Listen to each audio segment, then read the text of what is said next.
La hiedra trepaba por la fachada de Villa Alborada como si intentara asfixiarla. Para Elena y Marcos, sin embargo, aquella imponente casona de indianos del siglo XIX no era una ruina, sino el lienzo en blanco donde pintar su futuro.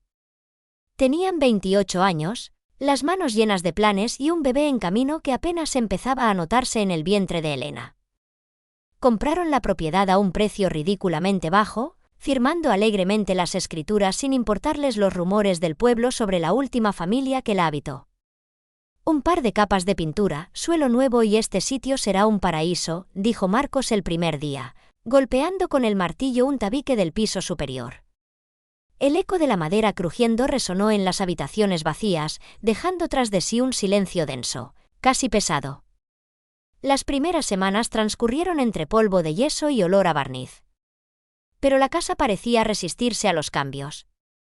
Si Marcos lijaba una puerta por la tarde, a la mañana siguiente la madera amanecía astillada, como si hubiera sido arañada desde dentro. Elena, por su parte, empezó a sufrir de un frío inexplicable que la obligaba a taparse con mantas incluso a mediodía. Lo achacaron al cansancio y a las hormonas del embarazo. El verdadero vuelco comenzó el día en que decidieron levantar el viejo parqué del dormitorio principal. Bajo una de las tablas podridas, Marcos encontró un doble fondo. Al meter la mano, su rostro se descompuso. Extrajo un cuaderno de tapas de cuero carcomido por la humedad. Era el diario de Aurora, la esposa del médico que construyó la casa en 1890. Esa noche, mientras la lluvia golpeaba con fuerza los ventanales mal ajustados, Elena leyó las primeras páginas en voz alta. Las entradas iniciales desbordaban la misma ilusión que las de ellos, el sueño de fundar un hogar. Sin embargo, hacia la página 20, la caligrafía de Aurora se volvía errática. 14 de octubre. Modesto insiste en que el sótano debe permanecer cerrado. Dice que sus preparados médicos necesitan oscuridad absoluta. Pero por las noches, el suelo vibra. No son los trenes. Los trenes no lloran. Elena cerró el cuaderno de golpe. Marcos soltó una risa nerviosa. Un médico rural un poco siniestro. Típico de la época. No te obsesiones, cariño. Pero la casa ya había empezado a jugar con ellos. 2 días después, Marcos bajó al sótano a revisar las tuberías de la calefacción. No regresó en horas. Cuando Elena bajó a buscarlo, lo encontró de pie, en la penumbra, frente a una pared de ladrillo visto. Tenía las manos ensangrentadas, se había arrancado las uñas intentando rascar el cemento entre los ladrillos. «Hay algo detrás, Elena». «Lo oigo respirar», susurró él, con la mirada perdida y las pupilas extrañamente dilatadas. Asustada, Elena lo arrastró escaleras arriba. Marcos no recordaba haberlo hecho, creía que se había golpeado sin querer con las herramientas. La paranoia empezó a instalarse en la pareja. Las reformas se detuvieron. La casa, a medio pintar, parecía un cuerpo a medio diseccionar. Elena no pudo resistir la tentación de seguir leyendo el diario en secreto. Las confesiones de Aurora se volvían cada vez más espeluznantes. Hablaba de cómo su marido, el doctor Modesto, realizaba cirugías clandestinas buscando el remedio definitivo contra la mortalidad infantil, obsesionado tras perder a sus propios hijos. Aurora describía que el doctor no enterraba los cuerpos de sus experimentos fallidos, sino que los integraba en la propia estructura de la casa, mezclando las cenizas con el mortero de las paredes para que la propiedad tuviera alma. 22 de diciembre. He descubierto lo que mezcla con el yeso. Dios nos perdone. Esta casa no está muerta. Se alimenta de nosotros. Modesto dice que nuestro próximo hijo nacerá aquí y que él nunca nos dejará marchar. Esa fue la última entrada de Aurora. La siguiente página estaba arrancada.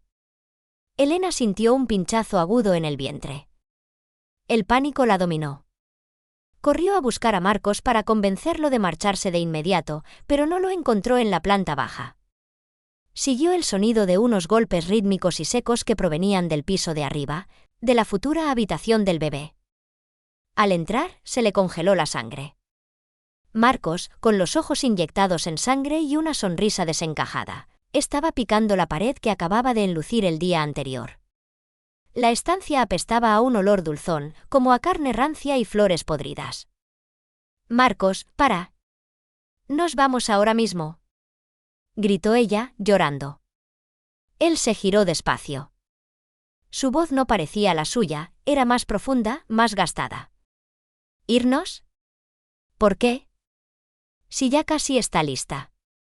La casa tiene hambre, Elena. Quiere al niño. Dice que si se lo damos, nos dejará vivir aquí para siempre». Elena retrocedió, horrorizada. Marcos avanzó hacia ella con el pico en la mano. En un reflejo de supervivencia, ella corrió hacia la escalera. Marcos la persiguió, pero al llegar al descansillo, tropezó con un cubo de pintura que él mismo había dejado allí. Cayó rodando por las escaleras de madera en un estrépito de huesos rotos. El silencio volvió a reinar en Villa Alborada. Elena bajó temblando. Marcos yacía al pie de los escalones. Tenía la pierna rota en un ángulo imposible y el cuello torcido, pero seguía vivo. Sus ojos la miraban con pura malevolencia, fijos en su vientre. Con las fuerzas que le quedaban, Elena arrastró a Marcos hacia el sótano. No sabía de dónde sacaba la energía, era como si una fuerza invisible la empujara, dictándole lo que debía hacer. Lo encerró allí abajo, atrancando la pesada puerta de roble con una viga de hierro. Los gritos y los golpes de Marcos en la madera resonaron por toda la vivienda, pero Elena ya no lloraba. Tenía la mente extrañamente lúcida. Subió al dormitorio principal. Buscó el diario de Aurora y miró el lomo del cuaderno. Oculto en el pliegue del cuero, descubrió un último trozo de papel doblado. Era la página arrancada. La desplegó con dedos temblorosos. La letra ya no era de Aurora, era una caligrafía masculina, firme y elegante, la del doctor Modesto. Aurora intentó encerrarme. Creyó que la casa me controlaba a mí. No entendió nada. La casa no nos posee, la casa nos elige. Nos revela quiénes somos realmente. Yo no era un monstruo antes de llegar aquí, la casa solo me dio el espacio para serlo. Ahora Aurora es parte de los cimientos, y yo espero al siguiente habitante que entienda el pacto. Elena dejó caer el papel. Un escalofrío recorrió su columna, pero esta vez no fue de miedo, sino de una inquietante y cálida comprensión. Se miró en el espejo del pasillo. Tenía el rostro pálido, ojeras profundas y las manos manchadas de la sangre de su esposo. Se tocó el vientre. El bebé dio una patada enérgica, la primera que sentía en todo el embarazo. Desde el sótano, los golpes de Marcos cesaron por completo. En su lugar, se escuchó un susurro que parecía brotar de las propias grietas del papel pintado de las paredes, una melodía de cuna distorsionada que envolvía la estancia. Elena caminó hacia la ventana y miró hacia el jardín descuidado. El sol de la tarde empezaba a ponerse, tiñendo el cielo de un rojo sangre. Villa Alborada ya no le parecía una amenaza, le parecía un refugio. El lugar perfecto para criar a su hijo. Recogió la brocha del suelo, la mojó en el cubo de pintura blanca y se acercó a la pared del pasillo para tapar una mancha de humedad. Mientras daba la primera pincelada, una sonrisa lenta y fría se dibujó en sus labios. Abajo, en la oscuridad, algo volvió a arañar la madera, pero Elena ya no sabía si los arañazos venían del sótano o de su propio interior.